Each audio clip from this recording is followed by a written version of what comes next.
A heads up that this episode is explicit in all the ways an episode could ever be explicit. We'll be hearing some swearing, some racial slurs, and a lot of talk about sex. So, put those kids to bed, maybe listen somewhere private, or do whatever you got to do to feel comfortable. Also, we'll be talking about porn in this episode, and this is an industry that has rocked a lot of people's lives by way of control, harm, and addiction. So if you are struggling with sex or porn addiction of any kind, you can call Sex Addicts Anonymous at 1-888-287-0471. No matter what, take good care while listening.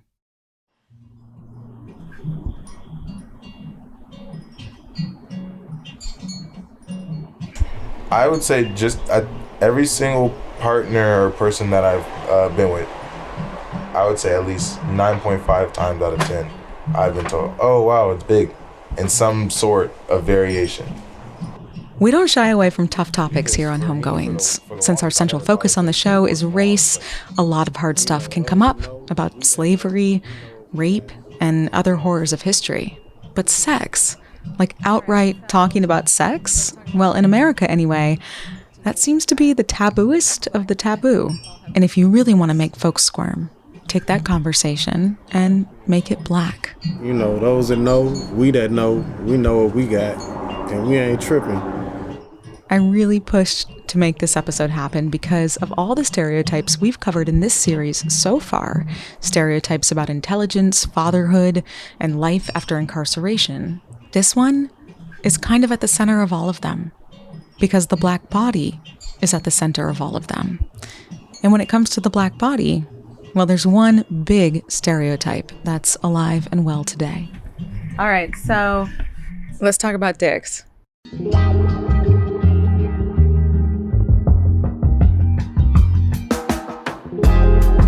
Lucky for me, I have 4 wonderful black penis-having friends, Jay Green, Max Jordan, Mateo Jordan, and Jessame Berry. To set the scene, I've invited these guys over to my house on a Sunday afternoon, ordered a local taco kit, and we're chilling on my porch in the sunshine, listening to my very loud clay-baked chimes and Mateo's guitar strumming. Just getting right into it. Do you believe that black men all have big penises?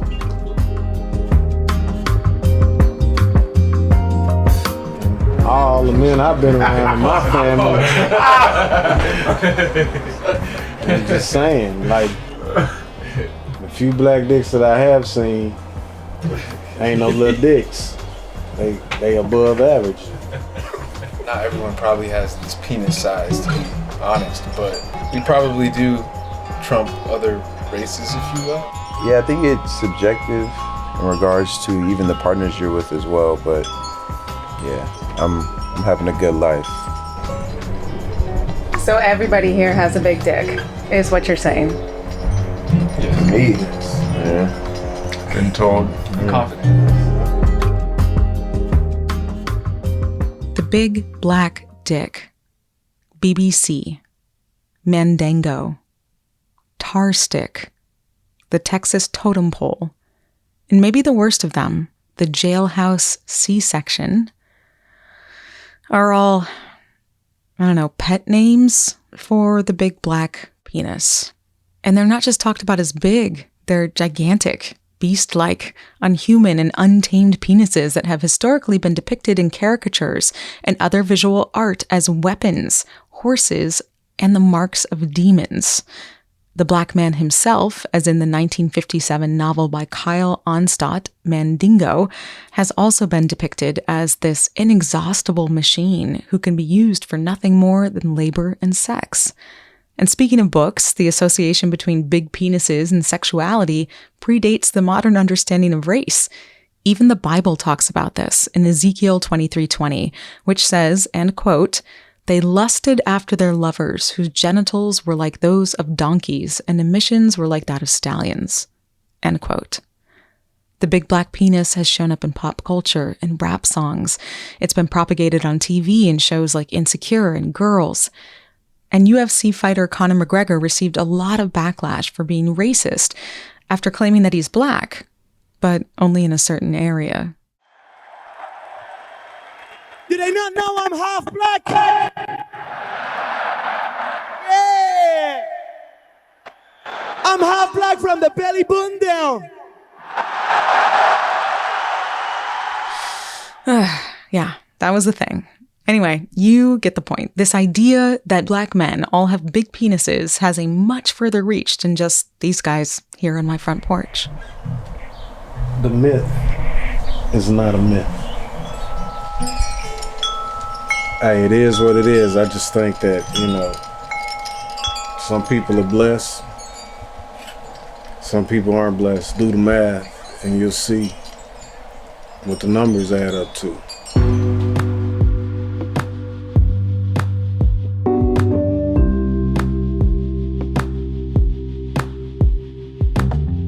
This is Jay Green. You may recognize his name from our season 1 episode about Black love. And Jay, I took you up on your math assignment. Let's go ahead and get this out of the way. This myth is a myth. If not a myth, it's at least not proven. There's not much data out there that conclusively states that black men have larger penises. I read one study that said maybe, but if it's true, the difference is not as much as you might think. It's statistically insignificant.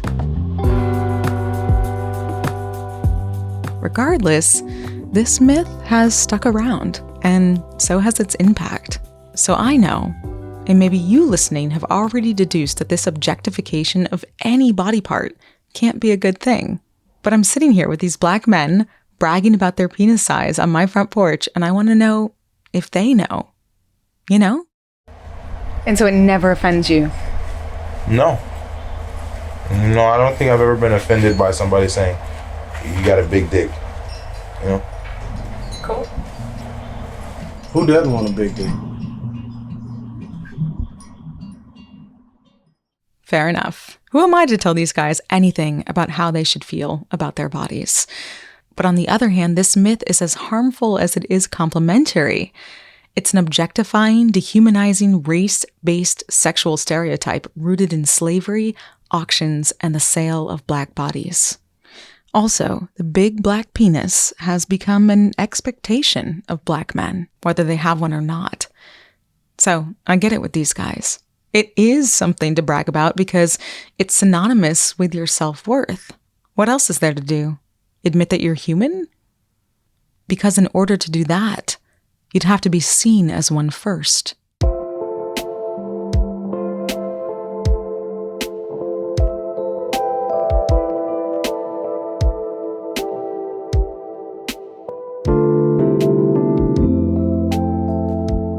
From Vermont Public, this is Homegoings. I'm Myra Flynn, and today is the 4th and final episode in a series we're calling Stereotypes. And to be transparent, this series features all men. This wasn't on purpose, this was just where my research led me.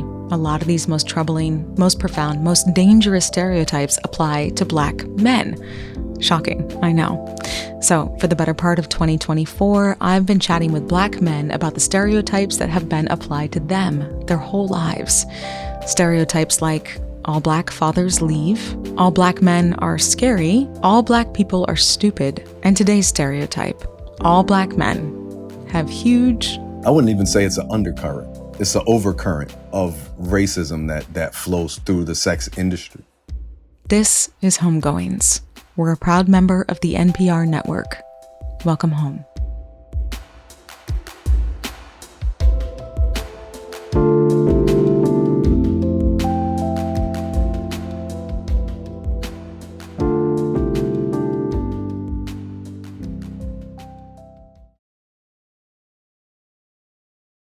Well, I'd like to think that I have some more things going for me than just the size of my penis. Hassan Salam is better known in the adult film world by his stage name, King Noir.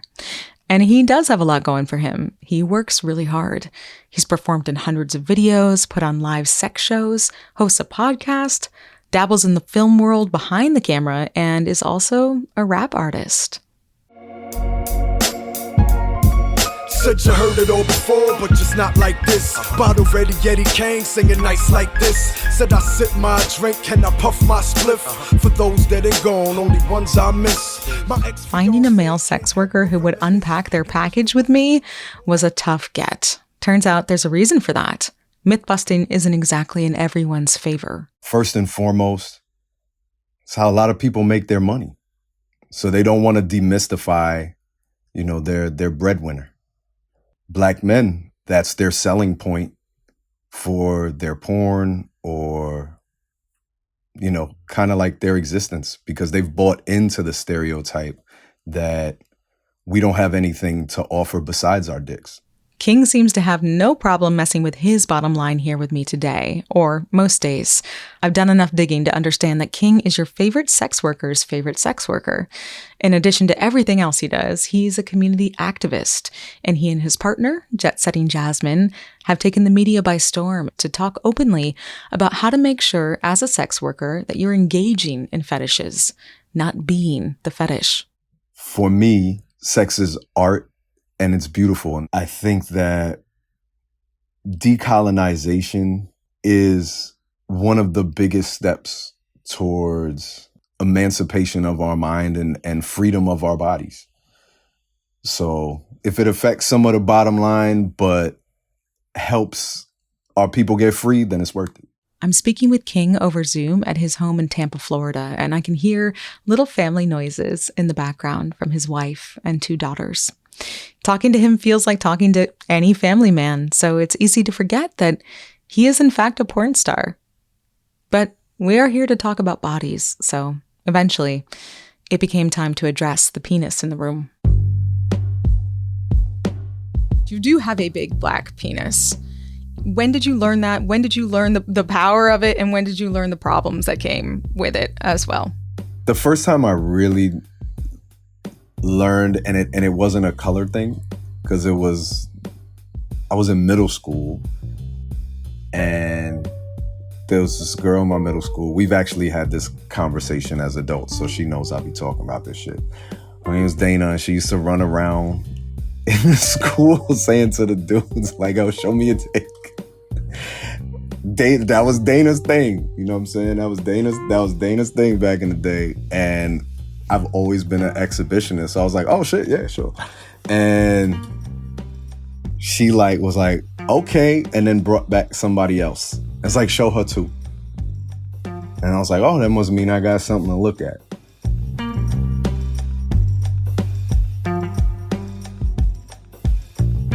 Suffice to say that King and his something to look at went quickly from dominating the school grounds to dominating the world of sex. Literally. I got started cuckolding. That was my first real getting money in the sex work. Cuckolding, if you don't know what it is interesting. It's a sexual fantasy that's all about domination. Typically, the way it's enacted out is a husband feels both feelings of excitement and a desired shame to see his wife being sexually dominated by another man. Racially, cuckolding shows up in porn in a very specific way. The husband and wife are typically white, and the person doing the cuckolding is a black man who is there not just to dominate, but essentially sexually eviscerate this white woman. Like, part of the excitement and shame is the taboo, and there's nothing more sexually taboo than inviting a black man into your bed. King says he ain't down for that. I was just raised to never accept, being called the N-word or what would be considered selling out.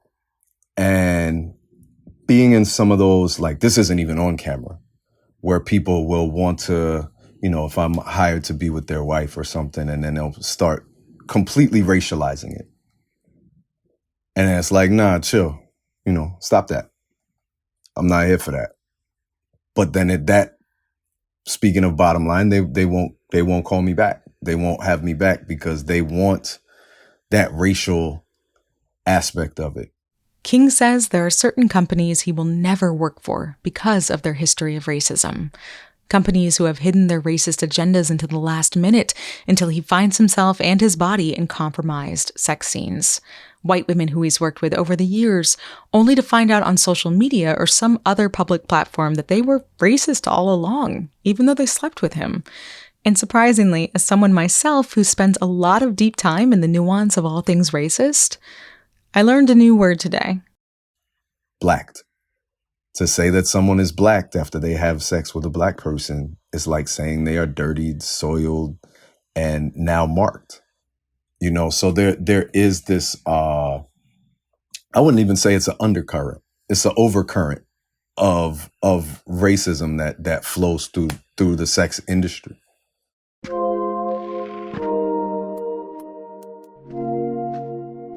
Black men aren't the only people being objectified in the world of porn, or the world.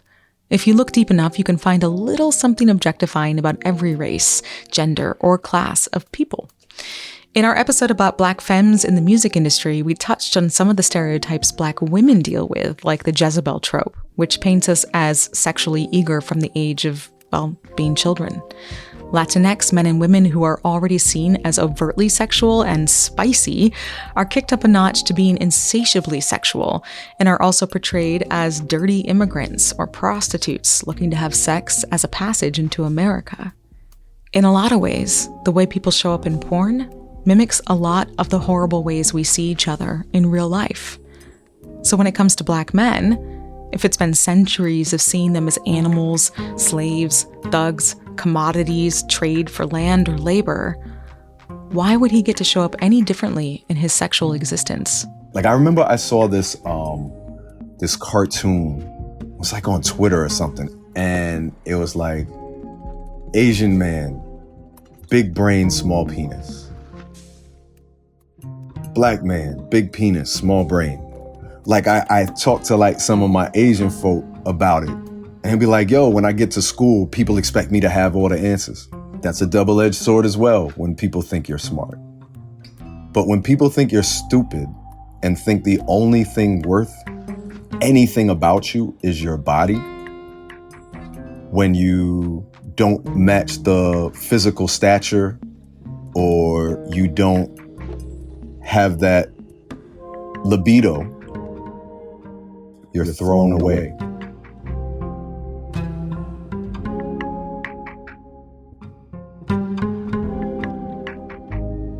King knows better than most the good, the bad, and the benefits of having an actual big black penis.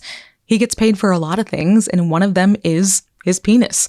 So I had to ask him about the confusion around seeing this stereotype as a negative, especially when for him in particular, it can show up as a positive. But I think the reason that this stereotype is so confusing and tough is because, right, it's also supposed to be a compliment. You've got a big black penis. What's wrong with that? That's that double-edged sword for real. Because who doesn't want a quote-unquote positive stereotype, right? The problem with that stereotype is it's not true across the board. There are big dicks and small dicks and medium dicks and curved dicks and straight dicks and circumcised, uncircumcised. There's so many dicks out there in so many shapes and sizes through all races. But specifically with black folk, like with black people who have penises, it's like we have this pressure. And if you don't fit whatever I don't know what the generalized idea of what that big black dick is supposed to be. But if you don't fit it with the person that is there, that is fetishizing you, that is only there because of the mystical idea of the big black dick, they don't care about you.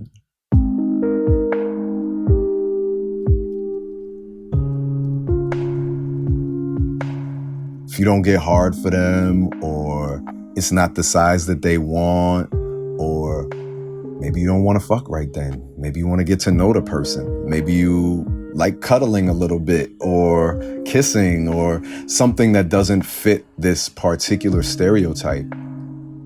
They're not going to treat you and love you, for your big black brain, or your big black heart, or your big black soul. You know what I'm saying? They're not interested in any of that.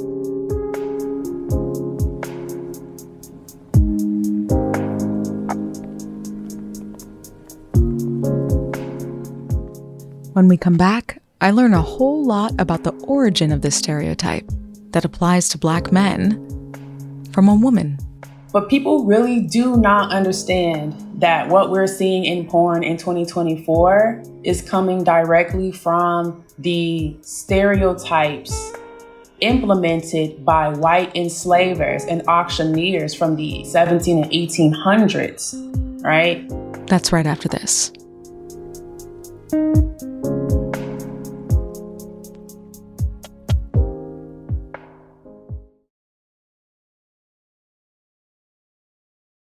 Yeah, I was assigned female at birth. I am a vagina-owning person. I do not have a penis, but I love penis. So, Tayomi Morgan is a woman, and she's speaking with me from her home in Atlanta. And there are a lot of names for what Tayomi does. Sexologist, sex therapist, sex educator. I prefer sexpert. Calling it anything else would be a waste of a good pun. I started my career as a sex writer because I did not see what I wanted to see in the space at that time, which was Black people, specifically Black women who look like me, speaking on the topic in a way that was very relatable, where I could learn. I just love helping people open up to their true erotic nature, no matter what that looks like, but especially empowering Black people to take charge of their sexuality, since historically, it was kind of taken from us. In general, Tayomi lives in the world of sex and sex work analyzation, which includes the analyzation of porn. And if you don't watch porn, here are the cliff notes. It's a whole world equipped with categories. You got a fetish? There's a category for that. You're attracted to a certain race? There's a category for that. You can go down a deep rabbit hole of pretty much anything you want. Trust me, I did. Except some things are really hard to find in abundance, like Black men making love, Black men being husbands, Black men being, well, your average American humane lover. In the nearly 6 months it's taken me to report this episode, I can tell you that the simple search of Black men in love leads to porn. And when you go to the sites it sends you to, I'm just saying, something ain't right. I thought we could start with a little game. Maybe we could Google some of the titles of some porn that pops up when we put in Black men and porn. Sure. Oh gosh. All right. You want to go first? Yeah. The very first ones are like, Black men, solo, BBC. The BBC. I'm seeing This Fair-Skinned Beauty Loves Black Men. And a picture, like a still of a Black man with a blonde white woman. As soon as I started scrolling, here comes the interracial porn. So there's Black, gorgeous hot wife, Melina, gets DP'd by 2 thick BBCs. The next video I'm seeing is 3 Black men destroying all of blonde, mature wife's holes. Black cock slut ravaged by big black cocks. Sexy tall blonde taking BBC. Party size BBC cock for my busty wife. Petite blonde snob versus her big cock butler. Oh no, I don't like that. Okay, cuckold's white wife finds out the hard way that Black men don't fuck around and sends her to the hospital. Oh my God. And scene. So is it fair enough to say, none of this is sexy? None of it. One of the porn sites we checked out actually compiles statistics on its most popular searches in the US and makes them public. And yep, a lot of what we're talking about here makes that list. In 2023, BBC, which stands for Big Black Cock, was the 8th most searched category in the United States. What is happening? You have to tell me what is happening here, Tayomi, because you pull it up and they are either animals, beasts, raping, murdering, slaying, hospitalizing, always, it seems, white women. And then the stuff with Black women is not much better. What's going on here, and how did this happen? How did we get here? But people really do not understand that what we're seeing in porn in 2024 is coming directly from the stereotypes implemented by white enslavers and auctioneers from the 17 and 1800s. A big black penis was seen as a commodity to sell more bodies, right? So the bigger the penis, the more brutish, the more animalistic, the more viable for procreation. And that's all it was. It wasn't necessarily considered to be a compliment in presenting a black man as a human being. They were literally reducing black men down to animals. And so black men have to understand the historical context that this trope of mandingo was also used as a way to validate killing and lynching black men and destroying black towns because of this idea that black men are so violent and filled with vengeful rage that they are going to attack any innocent white woman. As Tayomi tells us, the folklore versus nonfiction sexualization of the black penis was especially prevalent during the last 60 years of slavery, during the transatlantic slave trade, a time when black men and women were being bought and sold, in part for the purpose of labor and breeding. These displays of sale were called auctions, and the auction happened on the block in the center of town. There are tales of enslaved peoples being greased up for display, being stripped naked for examination, and even being forced to dance so that they looked healthy enough for sale. This was the initial seduction dance of the black man in America. And these days, while we no longer have what we know as slavery, I would argue that the auction block still stands. It's just online. And I'm like, wow, how can you all not see the direct correlation? But when the mandingo trope isn't necessarily promoted in that way and spoken about, and is repackaged as BBC, now people see this as a category in porn instead of a proliferation of a trope that literally was created to harm black men. And yet, what I think baffles me more about this stereotype than the other ones we've covered in the series is that this one can also be perceived as a compliment. I can see why black men would place so much value on their penises, especially if it is larger, because they do want a glimmer of hope that their bodies are desired.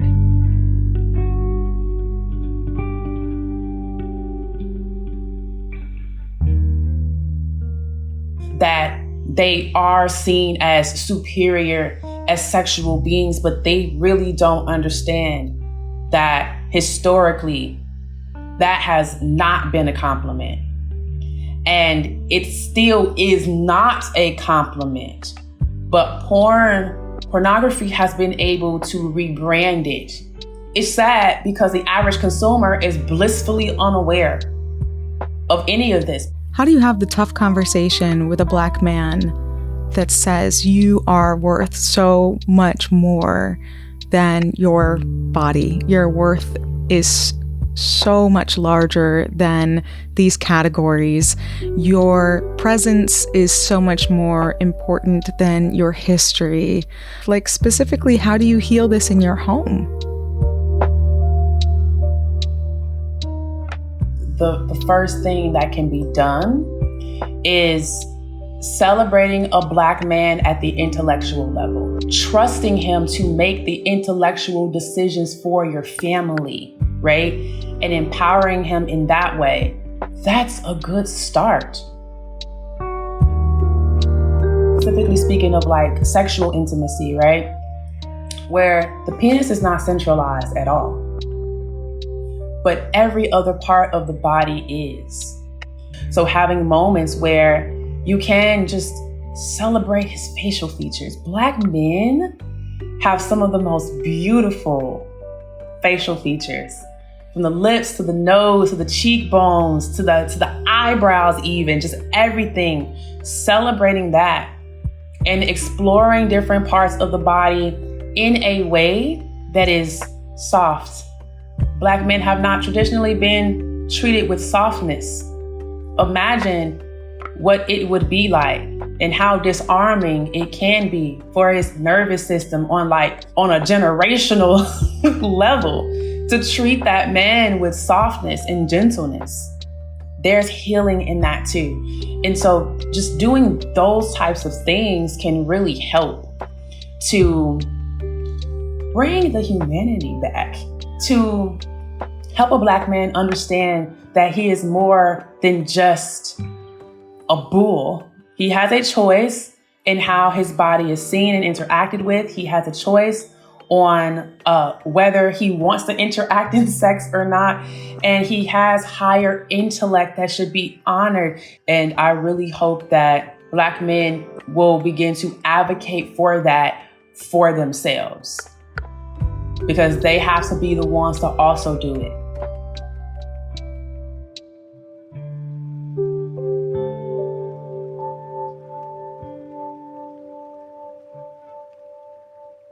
Tayomi Morgan, Hassan Salam, aka King Noir, and all the homies on my front porch. Thank you so much for joining me in a conversation about a stereotype that just doesn't get talked about enough. Which is too bad, because if you haven't noticed, this episode is not about a penis. It's about the thread of dehumanization that's followed Black men from the auction block to our computer screens. It's about the fact that we live in a society that can both hate Black people and fantasize about our bodies. And sure, maybe some of this was hard to listen to, but in my experience, most important stuff usually is. And myth-busting this myth to so much shadow work in the name of Black men. To demystify the myth of the big Black penis demystifies the myth of the big Black rapist, the big Black threat, the big Black violent beast. And why would we let a little talk about sex and bodies get in the way of that? As you know, here on the show, we tend to close out each episode with a deep listen to something artful and profound.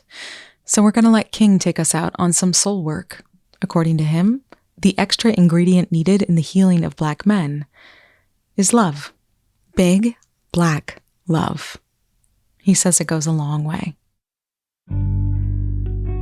When you say Black women, it puts a smile on my face, and I think about the love from my wife. Put it like this: to be able to share the totality of who you are and your partner still there, still loving you for it and appreciating that every day that, you know, you show up for your family and your people, and to just be appreciated and loved for that. Like, I think for me, my outstanding example of humanity was the 3 Black women that raised me: my mother, my grandmother, my great-grandmother. And my wife fits into that perfectly.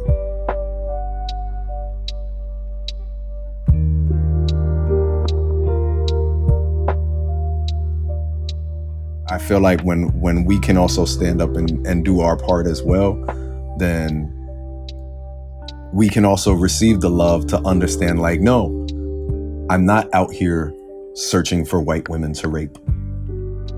I'm not out here searching for, you know, a purse to snatch.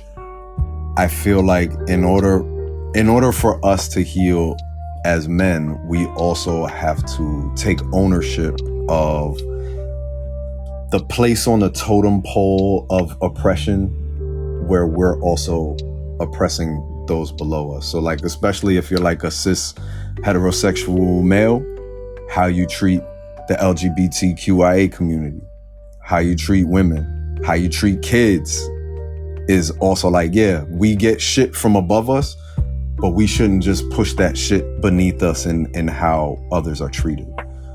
And I think if we shape up that part of ourselves, then you can't help but to be recognized and loved for your place within the family unit, within the community, within society.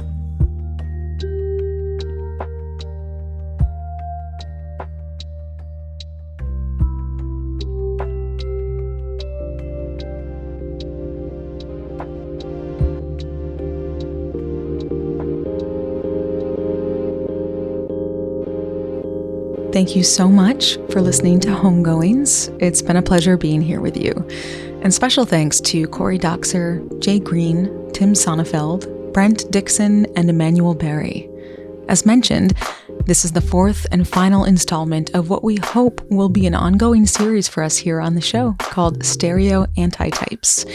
If you haven't listened to the other 3 episodes, you can start at the beginning and find them all at homegoings.co.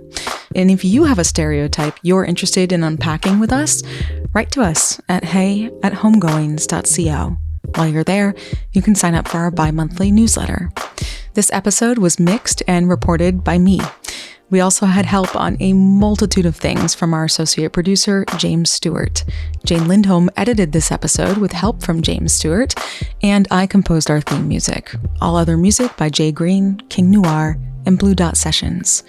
Our Homegoings artist portrait was graphically crafted by Zoe McDonald. King Noir is front and center on this one, looking so at peace in his body. Check it out at homegoings.co. See you in 2 weeks for our second to last episode of this season. I can't even believe that happened so fast. I won't give away too much of what's ahead, but I'll hint that with November around the corner, whatever we get into might just be our most timely episode yet. If you have thoughts, reflections, or asks of me as your host about who we should talk to or what we should explore next on the show, write to me at hey@homegoings.co. You can also give us a follow on Instagram at wearehomegoings. As always, you are welcome here.